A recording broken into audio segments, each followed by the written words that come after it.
Hello বন্ধুরা, আজকে আমি তোমাদের সাথে আম লস্যি রেসিপি শেয়ার করছি। দেখো কি সুন্দর হয়।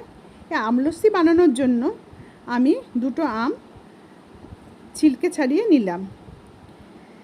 তারপর এই ছিলকে ছাড়িয়ে নেওয়ার পর এগুলো তোমরা একবার ঘরে ট্রাই করে দেখবে, খুব সুন্দর হয়। গরমকালে তোমাদের খেলে পেটও ঠান্ডা থাকবে আর বাচ্চাদের যখন তখন বানিয়ে দিতে পারবে। এবার আমটাকে আমি স্লাইস করে কেটে নিচ্ছি। স্লাইস করে কেটে নিয়ে একটা পাত্রের মধ্যে রাখছি। এবার স্লাইস করে কাটা হয়ে গেল।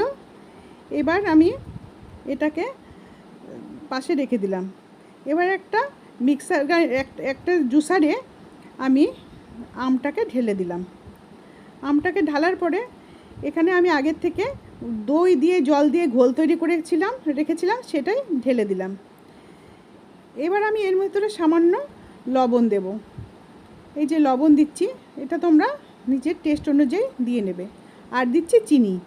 আমি দিয়েছি 2 টেবিল চামচ চিনি, টেবিল স্পুন চিনি দিয়েছি। তোমাদের স্বাদ মতো তোমরা দিয়ে নেবে। আর দিলাম ফ্রেশ ওয়াটার। এবার জুসারটাকে অন করলাম, জুসারটাকে ঘুরিয়ে নিলাম। দেখো বন্ধুরা, কত তাড়াতাড়ি তৈরি হয়ে যাচ্ছে আমাদের আম লস্যি। তোমরাও বানাবে কিন্তু অবশ্যই। এই দেখো তৈরি হয়ে গেল আমাদের ইয়াম্মি আম লস্যি। কেমন লাগলো বন্ধুরা জানাবে। আমার এই চ্যানেলটাকে সাবস্ক্রাইব করবে, পাশে থাকবে। আর পাশে থাকা বেল আইকনটাকে ক্লিক করতে ভুলো না কিন্তু। ভালো থাকবে তোমরা সবাই, সাবধানে থাকবে এই গরমে। Bye bye.